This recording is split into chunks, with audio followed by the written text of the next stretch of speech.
which makes reading, holding a book, or turning a page difficult or impossible. The content is copyrighted by the respective publishers.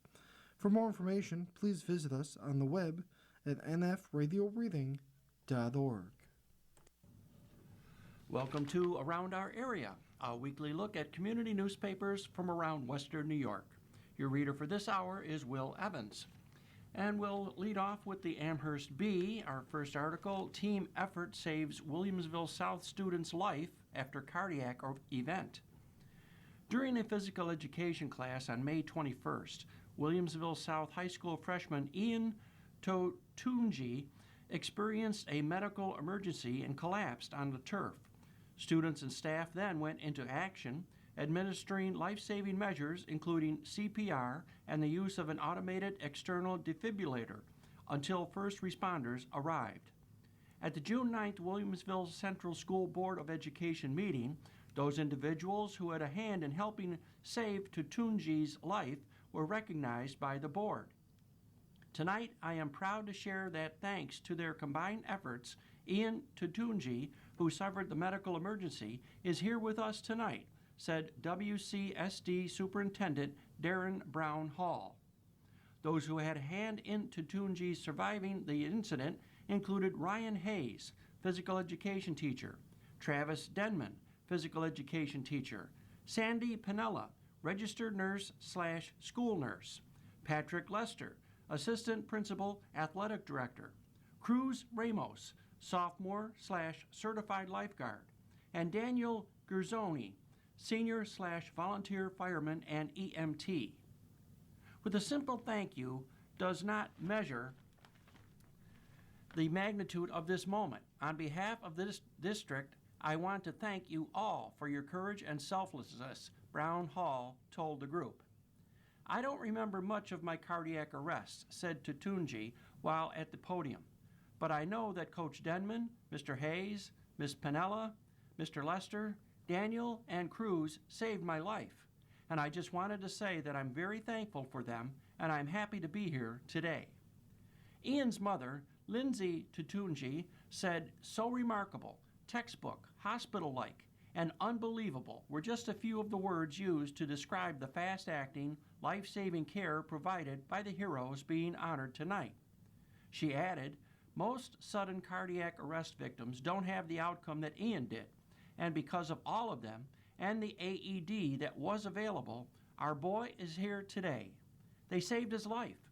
He'll be back riding his bike with his friends, playing baseball and golfing this summer. We are eternally grateful and looking forward to a lifetime of memories, adventures, and fun with our boy because of all of you.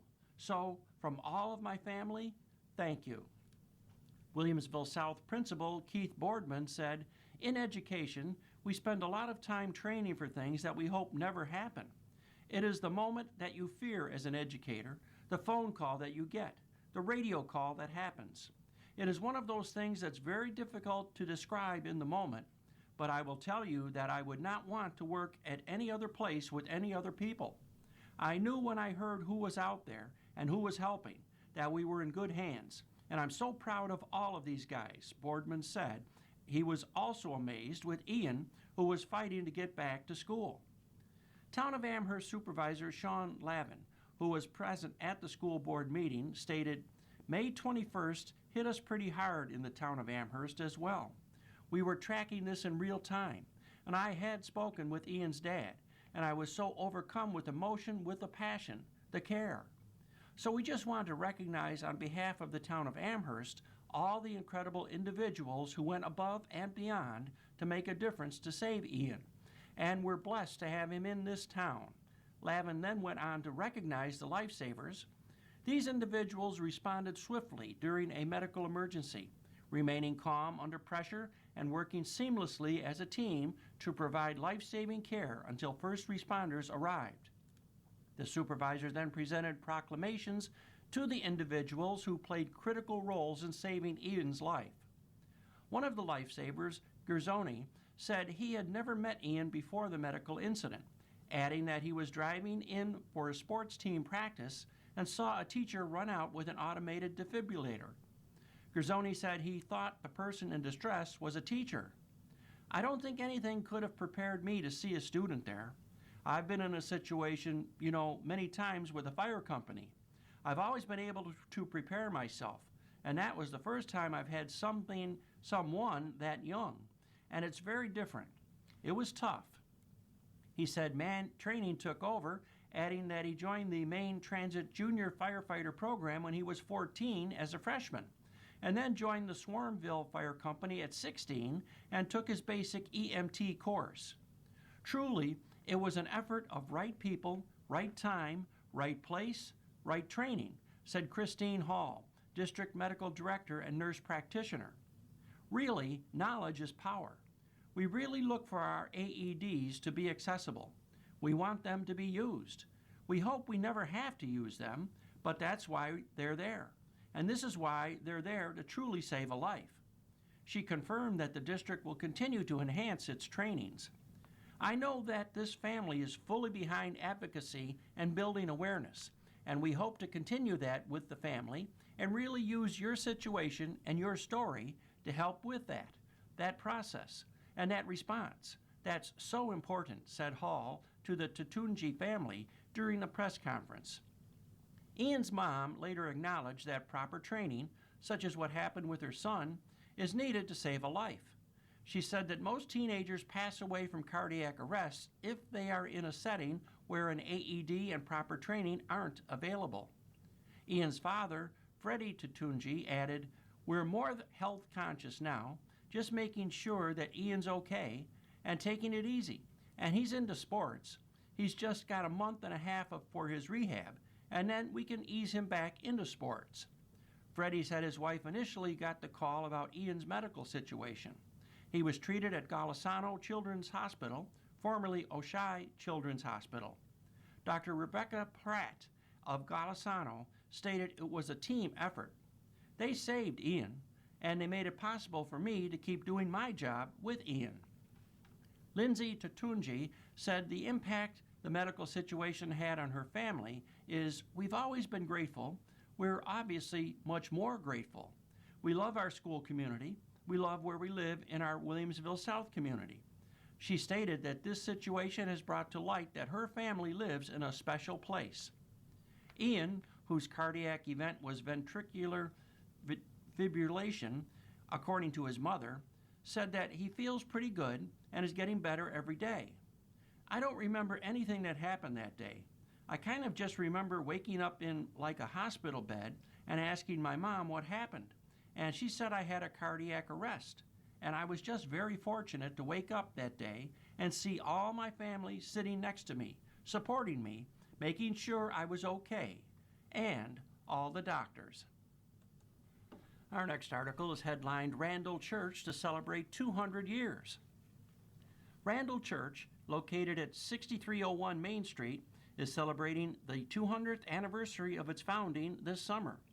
The church was started in 1826 as a gathering of 18 members and has been a steady presence in the village of Williamsville ever since.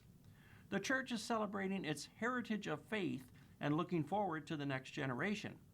There will be a weekend of festivities to commemorate this occasion during the bicentennial weekend, August 13th through the 16th. On Thursday, August 13th, the church will be hosting a bicentennial banquet at Samuel's Grand Manor. Those who attend Randall Church, both currently and in the past, are invited to enjoy a formal banquet and celebrate what has been happening in the church. The church family will gather and look backwards at what God has done in the community and look forward to what God will continue to do in the upcoming years. The following evening, Friday, August 14th, will feature an organ recital and worship night. Randall Church has a grand Moliere pipe organ, which was installed in 1970 when the church's current building was constructed. The organ is a distinctive part of Randall's worship, which blends traditional and modern styles, often using the organ to accompany both hymns and contemporary music. The organ recital on August 14th will feature a performance by Parker Conkle, an adjunct lecturer of collaborative piano and vocal coaching at the Pennsylvania State University School of Music, and the music director of Penn State Opera. The performance will include pieces from the church's founding in the early 1800s up to modern pieces, with the organ being joined by a modern worship band and an intergenerational church choir. On Saturday morning, August 15th, the church will be hosting a prayer walk starting at the Williamsville Farmers Market and stopping at significant sites from Randall Church's 200-year history. The church has gathered in 4 different buildings in Williamsville and been a significant part of the village's history. The prayer walk will have routes of multiple lengths and is available to anyone. Later on Saturday, August 15th, the church will host a hot dog lunch and softball tournament. Softball games have been hosted at the church for many years, and many people in the Amherst area remember the Randall Church as the place to bring their softball team to compete. While there has not been a softball team sponsored by the church for quite a few years, Randall Church, as part of the 200th anniversary celebration, is updating its indoor and outdoor facilities to be able to host sports for the community. On August 15th, come enjoy softball, basketball, pickleball, and bounce houses and see the newly renovated interior of the Randall Outreach Center. Finally, the weekend will conclude with a worship gathering and family festival on Sunday, August 16th at 10:15 a.m. The church will gather at its normal time for a worship and have a special celebratory service. Following the service, the Family Fest will host a free Chevetta's lunch with bounce houses, a petting zoo, and other activities. The entire community is invited to this event. More information about the Bicentennial Weekend and sign-ups for the banquet, prayer walk, and softball tournament are available at www.randallchurch.org/bicentennial. And we'll head over to Clarence now, and the Clarence Bee in our first article, Special Spaces Creates Dream Bedroom for Clarence Child Fighting Cancer. When 12-year-old Charlie Russler walked into his newly renovated bedroom for the first time, the smile on his face told volunteers everything they needed to know. The Clarence child, who is battling cancer, recently received a personalized bedroom makeover through Special Spaces Western New York. The nonprofit organization, which creates dream bedrooms for children with cancer, worked with volunteers and community supporters to transform the space into a room designed specially for him. The project was completed with the help of local volunteers and community support, transforming the child's room into a space tailored to his interests and designed to provide comfort during treatment. The Western New York chapter has been serving local families for 15 years and has completed 150 room makeovers throughout the region, according to chapter director Lynn Wall. Charlie was one of 12 children referred to the organization this year. Each Special Spaces project begins with a designer meeting the child and family to learn about the child's interests, favorite activities, and ideas for their ideal bedroom. Once a child is approved for a room, a designer is assigned to them, Wall said. The designer meets the child, finds out what they like and would like to see in their special space. The designer then works with a team of volunteers to develop a plan for the room, gather materials, and coordinate the transformation. The design team then goes to work planning, building, shopping, etc., to make the dream room a reality, Wall said. We also look for local organizations and companies to sponsor the child's room. The room makeovers are completed at no cost to families and rely on the efforts of volunteers, donors, and sponsors throughout the community. In Charlie's case, the project included a number of local connections. His assigned designer is a Clarence resident, and several teachers from Nativity School in Clarence volunteered to help with the makeover. The completed room was unveiled to Charlie during a reveal celebration, a moment that Wall said remains one of the most meaningful parts of the organization's work. The smile on his face when he saw his room for the first time, Wall said, when asked what was most rewarding about the project. Special Spaces was founded to provide children battling cancer with a place of their own that reflects their personality and offers a sense of comfort and normalcy during a difficult time. The organization partners with families, volunteers, businesses, and donors to make each room unique. Wall said community support remains essential to the organization's ability to continue serving local families. All our rooms are completed by volunteers and funded solely by donation, Wall said. So, volunteers, sponsors, and donors are key to our continued success. Over the past 15 years, the Western New York chapter has transformed bedrooms for 150 children across the region. Charlie's Room now joins that growing list of projects designed to bring joy to children facing cancer and their families. Community members interested in volunteering, sponsoring a room makeover, or making a donation can learn more through Special Spaces Western New York's website at https://specialspaces.org/our-chapters/New York/. Again, that's https://specialspaces.org/our-chapters/New York/.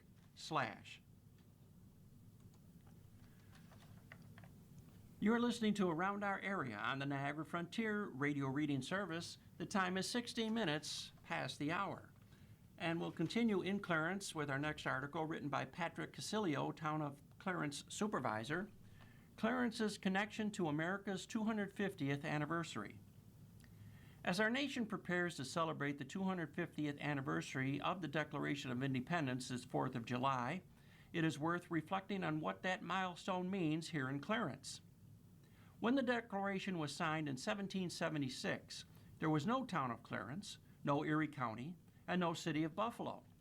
The land that would eventually become our community was largely wilderness, home to Native American tribes, particularly the Seneca Nation. The roads, farms, businesses, churches, and neighborhoods that define Clarence today would not arrive for many years. Yet the story of America's founding is deeply connected to our town's history.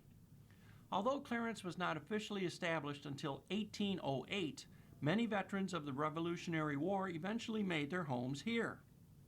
Following the war, some soldiers received land as compensation for their service. Drawn by the fertile farmland and opportunity found in Western New York, many settled in what would become Clarence, helping transform a frontier wilderness into a thriving community. Thanks to the research and dedication of town historian Joseph McGreevy, we know that more than 20 Revolutionary War patriots lived in Clarence after helping secure our nation's independence. Their contributions did not end on the battlefield. They became farmers, merchants, mill operators, public servants, and community leaders whose efforts helped lay the foundation for the town we know today.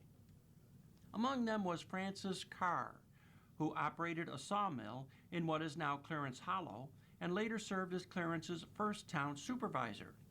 Asa Harris operated a tavern along Buffalo Road, a building that still stands today. David Hamlin established a grist mill and served as a justice of the peace. John Felton operated one of Clarence's earliest general stores.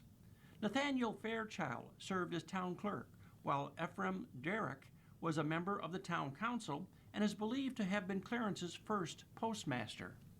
Others left equally lasting legacies. Benjamin Bowman, a store owner and blacksmith, founded what became Bowmansville. Nathaniel Gallup and his family were active in local and national government. Josiah Mansfield operated a store and sawmill near Hunt's Corners. Abraham Carrier worked as a tanner in Clarence Center. Jonathan Blount settled in Clarence Hollow. The descendants of Jacob Cummings, who lived near Hunt's Corners, can still be found in the region today. These men came to Clarence after serving their country, but their greatest contribution may have been helping build a community where future generations could prosper. Their work established businesses, created local institutions, and shaped the character of Clarence during its earliest years. Every Memorial Day, we honor the generations of Clarence residents who have served and sacrificed in defense of our nation.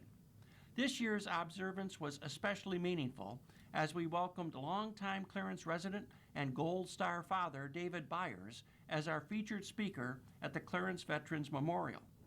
David's powerful remarks reminded us that the freedoms we enjoy today have always come at a cost, and that the sacrifices made by our service members and their families should never be forgotten. As we celebrate the 250th anniversary of American independence this 4th of July, it is fitting to remember the Revolutionary War veterans who eventually called Clarence home.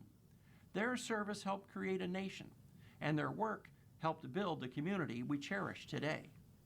The story of Clarence is intertwined with the story of America. From the earliest settlers who arrived after the Revolutionary War to the generations of veterans who have served since, our town has been shaped by individuals who believed in service, sacrifice, and community. As we begin commemorating our nation's 250th birthday, I hope residents will join us for one of Clarence's favorite traditions, fireworks in the park, on Monday, June 29th. It will be a wonderful opportunity for neighbors and families to come together, celebrate our community, and reflect on the remarkable history that has brought us to this milestone anniversary. A special thank you to town historian Joseph McGreevy for his continued work preserving and sharing the history of our community. His efforts ensure that the stories of those who came before us are never forgotten. And we'll head over to Cheektowaga now and look at the Cheektowaga Bee. Our first article, Cheektowaga marks War of 1812 legacy with ceremony at Arrow Drive Cemetery. Local politicians, residents, and community members gathered at Garrison Cemetery, also known as the War of 1812 Cemetery, on Arrow Drive on Sunday, June 14th, for Cheektowaga's annual War of 1812 commemoration ceremony. Organized by town council member and 25-year U.S. military veteran Barbara Bukowski, the event honored the hundreds of American and British soldiers buried there who died while serving in the War of 1812. The ceremony opened with an invocation by Reverend Rick Maizano, followed by welcoming remarks from Bukowski and opening comments by David Prespiora of the Cheektowaga History Association, Gary Parks, the town historian, Sandra Johnson of the Daughters of the War of 1812, Wayne Sorrentino representing Canada, and Ron Cook of the Seneca Nation. John Cherry, representing the British, was also present, along with Cheektowaga Highway Superintendent Richard Rosiniak. Participants presented flowers representing Britain, the United States, and Canada, read the names of the War of 1812 regiments, and raised the American, British, and Canadian flags. Assemblyman Patrick Kludzinski, a U.S. Army and National Guard veteran, took part in the flag raising. The anthems O Canada, God Save the King, and the Star-Spangled Banner were also performed. During the ceremony, John's brother, William Cherry, portraying British Lord Admiral Sir John Borlase Warren of the Third, fired a War of 1812 era cannon. Members of the Cheektowaga Police Department served as the color guard, while members of the American Legion P.J. Donovan Post 1676 presented a rifle salute and taps. Bukowski gave special thanks to Greg Sarba, a military veteran, Reverend Rick Maizano, George Miller, Lori Kostrowski, William Cherry, the Cheektowaga Police Color Guard, American Legion F.J. Donovan Post 1676, and the Cheektowaga Facilities Department for making the event possible. Bukowski, who serves as co-chair of the Cheektowaga Veterans Committee, said the event was about honoring the veterans and preserving the legacy of the War of 1812. She noted that the soldiers displayed great sacrifice and courage to ensure America remained the land of the free. She added that serving her country was an honor and that she would do anything and everything to make sure veterans receive the respect they deserve. And here's a message from Michael Kearns, Erie County Clerk. Be an educated boater. Know and follow the rules of the water. As summer arrives in Erie County, boating season is officially underway. From the Erie Basin Marina and Canal Side to the Niagara River and the scenic waters near the Point Abenau Lighthouse, Western New York offers endless opportunities for residents and visitors to enjoy our beautiful waterways. Just as motorists follow the rules of the road, boaters and jet skiers must also understand and follow the rules of the waterways to ensure everyone stays safe on the water. I encourage all recreational boaters to understand the risks, know the laws, and be properly prepared before heading out this season. New York State requires anyone operating a motorboat or personal watercraft who was born on or after May 1, 1996, to successfully complete a state-approved boater safety course. Studies conducted by the National Association of State Boating Law Administrators show that nearly 70% of boating fatalities involved operators who had never taken a boating safety course. A list of approved classes can be found at the New York State Parks website, parks.ny.gov/boating. State law also requires all motorized watercraft to be registered through the New York State Department of Motor Vehicles. Whether your boat is powered by a gas engine or electric motor, registration is required regardless of the vessel's size. Erie County residents are encouraged to renew local by completing their boat registration at any Erie County Auto Bureau branch, helping keep a portion of those fees here in our community. To register a boat, residents must complete the required application and provide proof of identity, date of birth, and ownership. To schedule an in-person appointment, you can visit erie.gov/clerk or call the Clerk's Outreach Center at 716-858-8864. That's the Clerk's Outreach Center, 716-858-8864.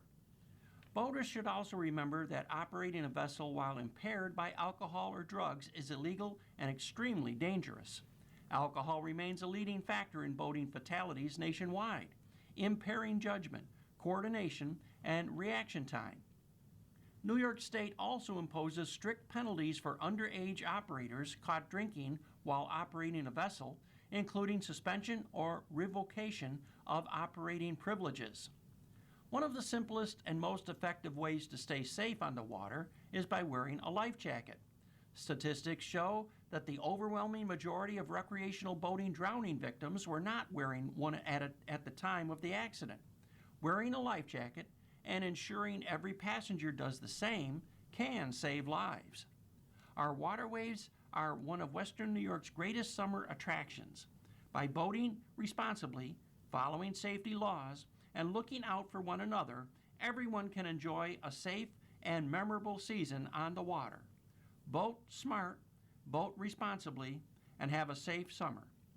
For more information on registering your watercraft and or trailer, visit erie.gov/clerk or call the Clerk's Outreach Center at 716-858-8864. That's 716-858-8864. And here's an editorial reminder from the Cheektowaga Bee: don't let allergies control your summer. Summer is a time for being outdoors, relaxing with friends, barbecues, and yard games. It's that important time of year in Western New York where one can confidently throw on some shorts and just do whatever. As with most things in life, there is a catch: seasonal allergies. For 81 million people across the nation, summer is when the floodgates of pollen burst asunder, saturating the air with these pesky particulates identified by the immune system as a threat. For the 26% of Americans afflicted, physical reactions come quickly. Watery and itchy eyes, a runny nose, and a less than enjoyable sneeze per minute ratio are predominant symptoms of someone suffering seasonal allergies. Here are some researched methods from the Mayo Clinic to ditch the itch and enjoy your summer. Keep your indoor air clean. If feasible, use air conditioning in your house and car. Utilize a dehumidifier in your home and high-efficiency particulate air filters, commonly known as a HEPA filter, in your bedroom. Clean your floors with a vacuum cleaner that has a HEPA filter.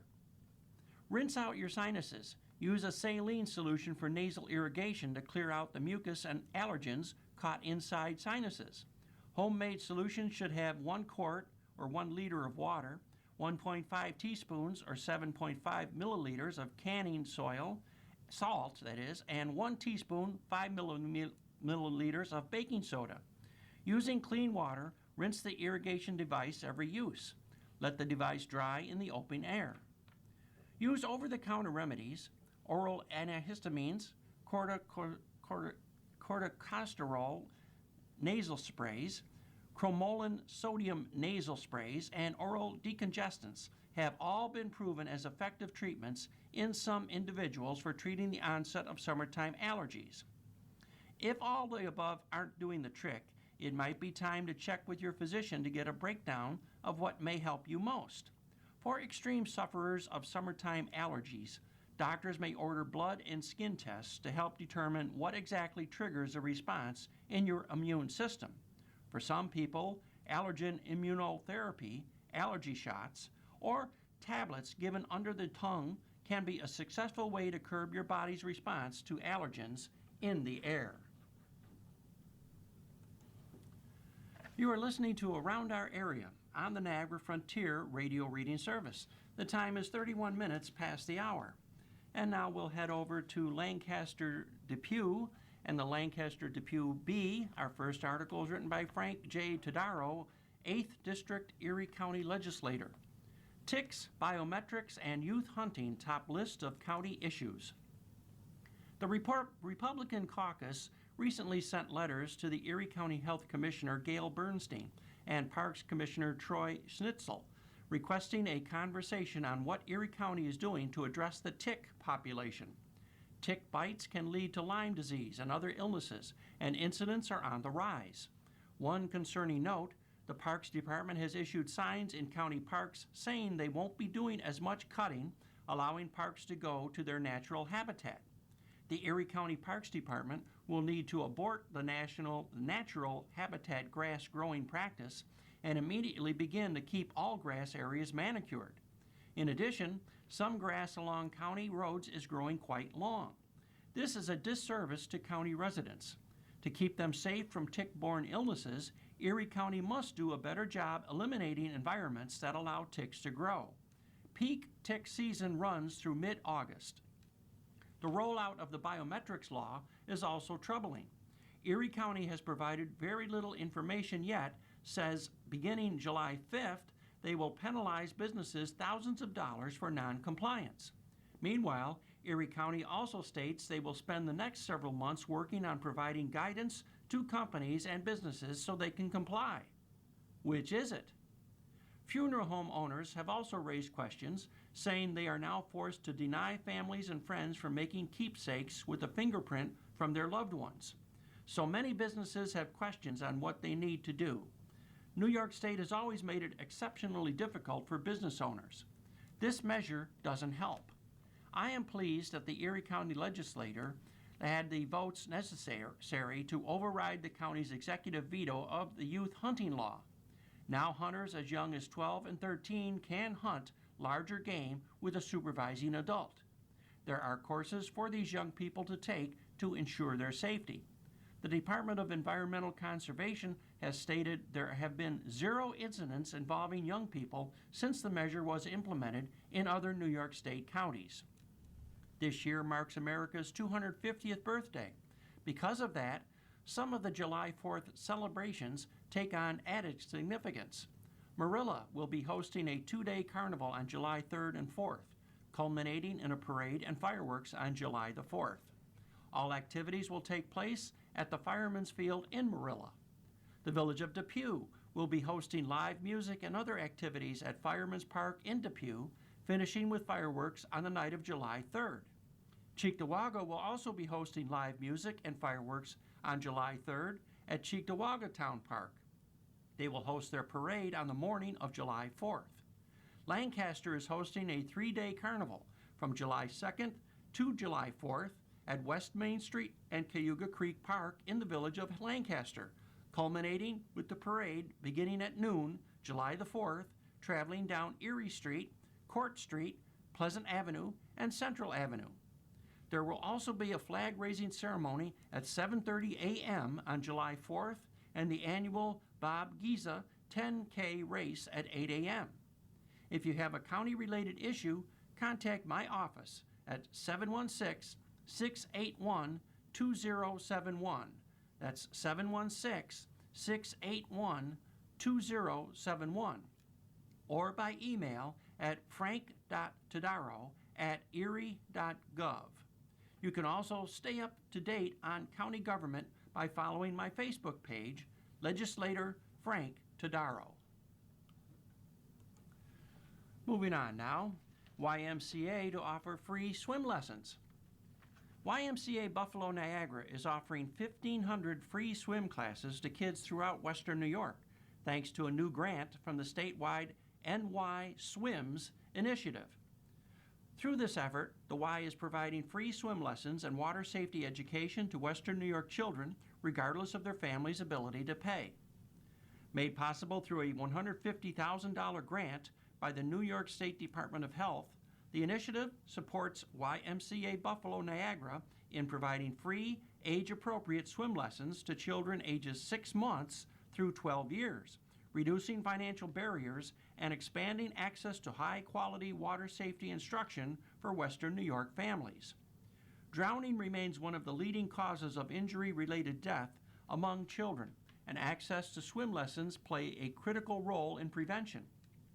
With the NY Swims initiative, the YMCA aims to help thousands of children and families gain confidence in and around the water, while developing lifelong water safety skills. For more than 174 years, the YMCA has been strengthening the Western New York community through youth development, healthy living, and social responsibility. YMCA Buffalo Niagara is continuing that commitment by helping ensure that every child has the opportunity to learn to swim.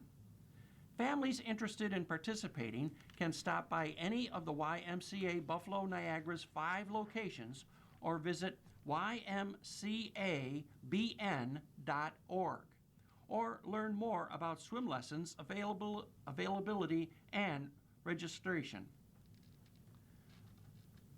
Book sale at the barn, coming to Hull House. The Hull Family Home and Farmstead will host a community book sale at the barn from 11 a.m. to 3 p.m. Sunday, July the 5th, with its historic threshing barn at 5976 Genesee Street, Lancaster. The event invites readers of all ages to browse hundreds of gently used books in a unique early 19th century farm setting. Most titles will be priced between $1 and $2, offering an affordable way for families to build their home libraries while supporting the ongoing preservation and programming at the Hull Family Home and Farmstead. Visitors are encouraged to bring a reusable bag and browse to their heart's content among fiction, nonfiction, and children's books, and more. The sale will be held inside the threshing barn, allowing guests to enjoy the grounds and get a glimpse of the region's agricultural past at the only fully restored stone dwelling of the early 1800s in Erie County. Volunteers will be on hand to answer questions about the site, its history, and upcoming programs. Admission to the book sale is free, and purchases directly benefit the Hull Family Home and Farmstead. For more information about the book sale at the barn or other events, call 716-681-6451. That's 716-681-6451, or visit www.hullfamilyhome.com. Friends of Rhinestone Woods to host annual artisan market on July 11th. Friends of Rhinestone Woods invites the Western New York community to its annual artisan market from 11 a.m. to 4 p.m. Saturday, July 11th. This free rain or shine event will take place at Rhinestone Woods Nature Preserve, 93 Honorin Drive, Depew. The market will feature more than 45 artisans and vendors selling handmade jewelry, soy candles, paintings, photographs, and other locally crafted items, along with food trucks on site. Each year, we look forward to the Artisan Market as an opportunity to enjoy the summer beauty of Rhinestone Woods while also supporting local craftspeople and businesses who share our appreciation for nature, said Friends of Rhinestone Woods President Daniel Hauser.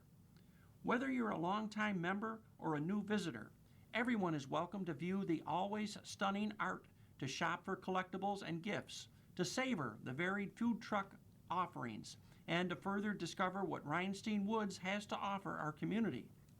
The event, sponsored by Cornerstone Community Federal Credit Union and Roofs by Brian, will also feature an exciting basket raffle. Admission is free, but donations are appreciated, and all proceeds will support Friends of Rhinestone Woods' mission to cultivate a lifelong appreciation of nature through education, stewardship, and shared experiences within and beyond the unique ecology of Rhinestone Woods. Rhinestone Woods Nature Preserve is a 292-acre complex of forests, ponds, and wetlands in Depew. Friends of Rhinestone Woods is a volunteer-led nonprofit organization that supports the environmental education programs offered by the New York State Department of Environmental Conservation at Rhinestone Woods. The organization provides vital financial and volunteer support for programs aimed at school children, teachers, youth from underserved neighborhoods, and the general public, as well as stewardship projects designed to protect and restore the natural habitats at Rhinestone Woods.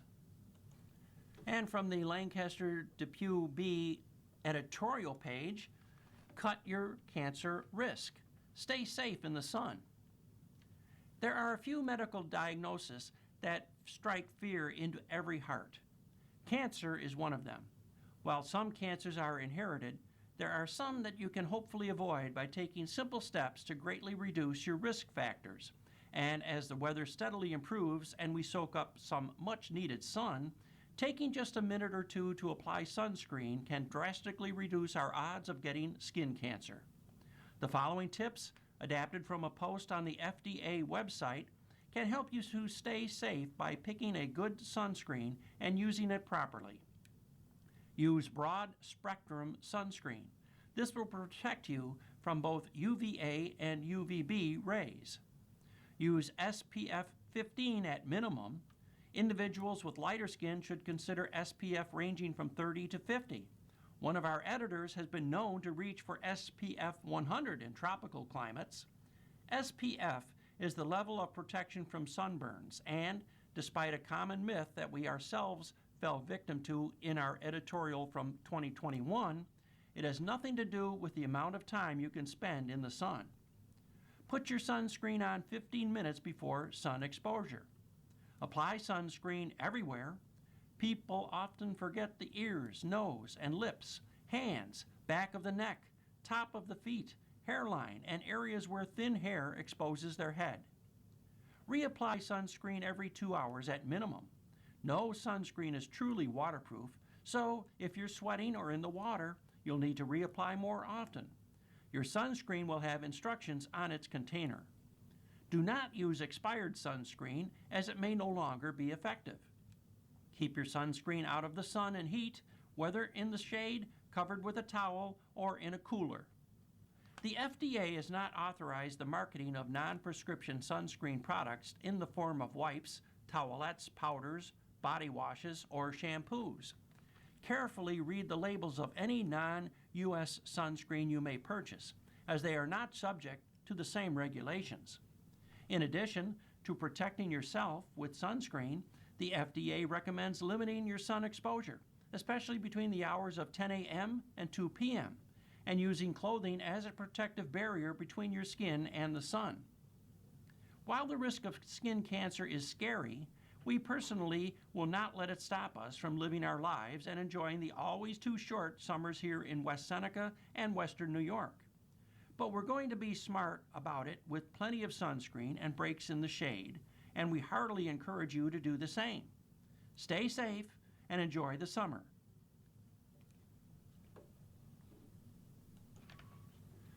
You are listening to Around Our Area on the Niagara Frontier Radio Reading Service. The time is 44 minutes past the hour. And now we'll take a look at the Kenton Bee. Our first article is written by John Bargnesi, 4th District, Erie County Legislature. Helping to protect hearts and minds. Heart health is often discussed in terms of prevention by eating well, staying active, and keeping up with regular medical checkups. Those habits remain the foundation of a healthy life, but even the healthiest individuals can experience a sudden cardiac emergency. That is why awareness, education, and access to life-saving tools are just as important as prevention itself. One of the most effective tools available during a cardiac emergency is an automated external defibrillary, or AED. Sudden cardiac arrest can strike without warning, and every minute without intervention dramatically reduces a person's chance of survival. AEDs are designated to be used by everyday people, providing clear instructions that can help restore a normal heart rhythm while emergency responders are on the way. Communities that invest in AED placement and public training are investing in the safety of their neighbors, co-workers, friends, and family members. That is why I have been taking initiative in distributing AEDs across Erie County since I've been in office. This year I have more to distribute, and as of right now, there are a dozen more to hand over to local organizations that need one. We have already distributed AEDs within the Kenmore Police Department and with Roly-Polies of Western New York, and we are looking to get a grasp on other organizations that could use one. We are taking inquiries at my office as we speak, so if you have a place in mind, do not hesitate to contact my office at the number or email at the end of this article. As we focus on protecting physical health, it is equally important to recognize another critical issue that often receives far less attention, which is men's mental health. While conversations about mental wellness have become more common in recent years, many men still feel pressure to remain silent about the struggles they face in their everyday lives. Too often, strength is mistaken for silence. Studies show that men are less likely to seek mental health support and more likely to suffer in isolation. Many avoid asking for help because of stigma, fear of judgment, or the belief that they should handle challenges on their own. The reluctance to do so can have devastating consequences for themselves along with their loved ones. Men's Mental Health Month serves as an important reminder that emotional well-being deserves the same attention as physical well-being. Just as we encourage people to learn CPR and support AED programs, we should also encourage open conversations about mental health and make resources easier to access. Protecting hearts means more than responding to a cardiac emergency. This also means caring for the emotional health that keeps people connected. Together, we can save lives by supporting both. As always, if you have questions, concerns, or need assistance, please don't hesitate to reach out. I am here for you.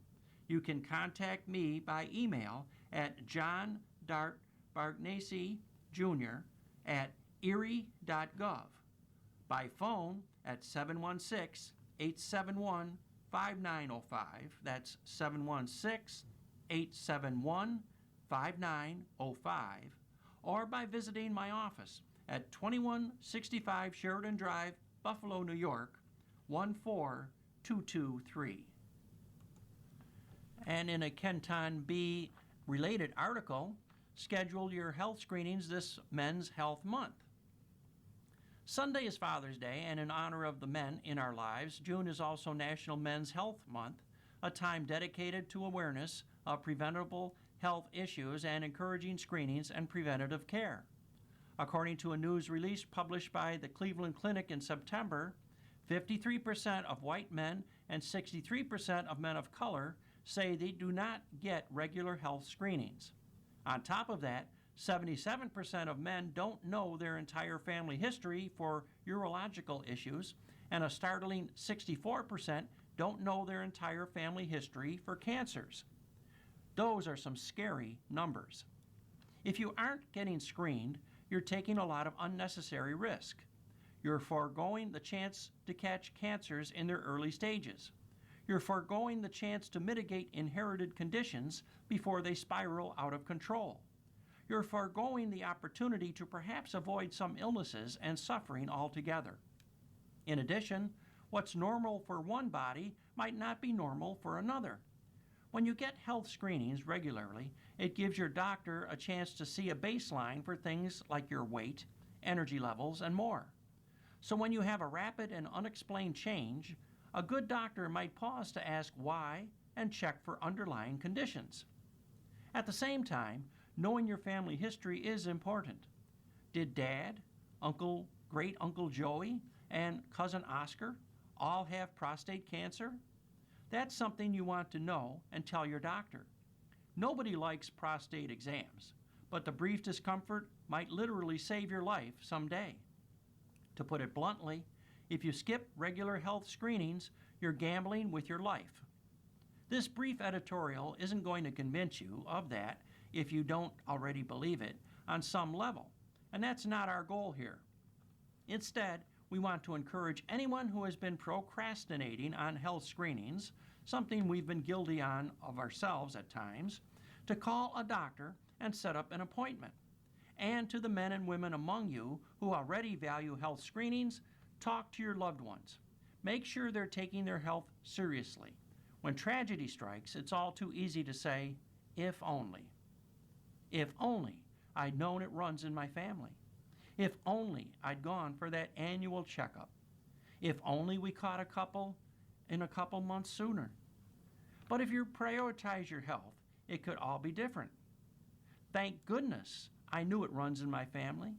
Thank goodness I went for that annual checkup. And thank goodness we caught it when we did. Moving on now, Seneca Chief to visit Gateway Harbor as part of Erie Canal Bicentennial Return Voyage.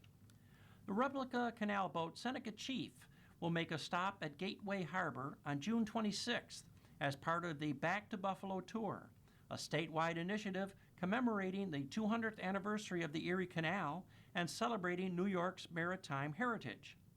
After traveling east to New York City in the fall of 2025 to mark the bicentennial of the Erie Canal's opening, the Seneca Chief is now making its return journey westward to Buffalo, where the historic waterway began.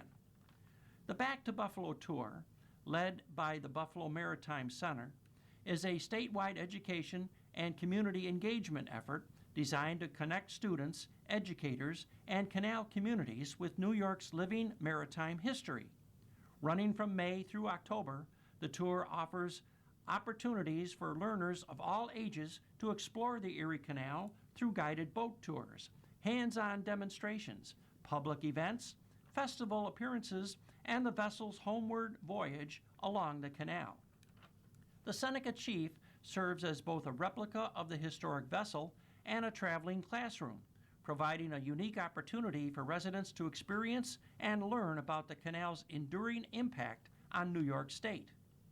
The boat will be docked at Gateway Harbor on Friday, June 26th for an evening of ceremonies, educational activities, and family-friendly entertainment celebrating the history of the Erie Canal. Festivities will begin with an opening ceremony at 4 p.m. featuring a recreation of the famous Wedding of the Waters ceremony, which originally marked the completion of the Erie Canal in 1825. Organizers say the reenactment will include a special twist. Additional activities will include authentic canal music performed by Dennis and Laney Reed of Yellow Jack, interactive exhibits and displays presented by the North Tonawanda History Museum, themed crafts and games organized by the North Tonawanda Parks and Recreation Department, and tours of the Seneca Chief. The event is intended to highlight the canal's role in shaping communities across New York while providing residents with an opportunity to participate in the ongoing bicentennial celebration. Visitors will have the opportunity to step aboard a full-size replica of the original 1825 Seneca Chief and meet the crew members and volunteers who helped build the vessel. Through demonstrations and storytelling, guests can experience what life was like along the Erie Canal while learning about traditional wooden boat building techniques and craftsmanship. The free, family-friendly event will also explore the canal's environmental, economic, cultural, and indigenous history, offering an interactive look at the waterway's lasting impact on New York State and its communities. And in a couple of news briefs, bike safety, the Rotary Club donated bicycle bells to support several community initiatives, including North Tonawanda's School Resource Officer Bicycle Safety Program. The donation is aimed at promoting bicycle safety among young riders while supporting the efforts of local organizations dedicated to increasing access to safe and reliable transportation. The bicycle bells will be distributed through programs and initiatives involving Wheels for Workers 716, Go Bike, and community volunteers. The donation is anticipated to help reinforce bicycle safety education and encourage safe riding practices among children and families. And the Samuel P. Capon Garden Walk will return on Saturday, July 11th and Sunday, July 12th, offering visitors a free, self-guided tour of gardens and public spaces throughout the University District of Buffalo, Eggertsville, Amherst, and Tonawanda. The walk, known as Capon by Day, will take place from 10 a.m. to 4 p.m. on both days. Visitors can also enjoy Capon by Night from 8 to 10 p.m. on Saturday, July 11th, when select gardens will be illuminated for evening viewing. Maps for the garden walk will be available online and at the University at Buffalo Anderson Gallery, located at 1 Martha Jackson Place in Buffalo.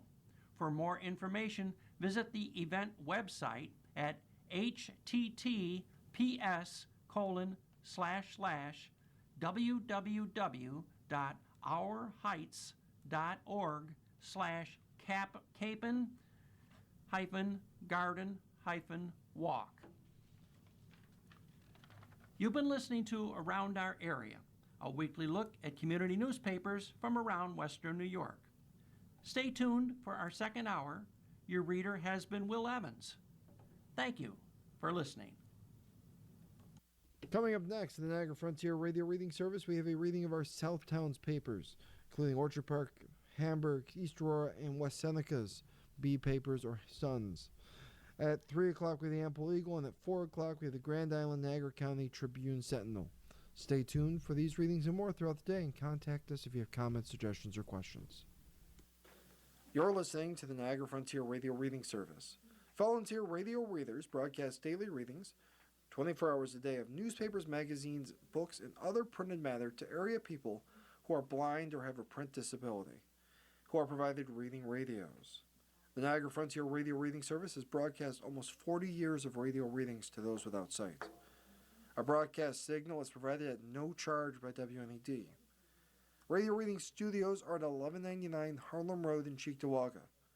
For more information on the Niagara Frontier Radio Reading Service, call 716-821-5555.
The following program is intended for listeners who are blind, have low vision, or have another print disability.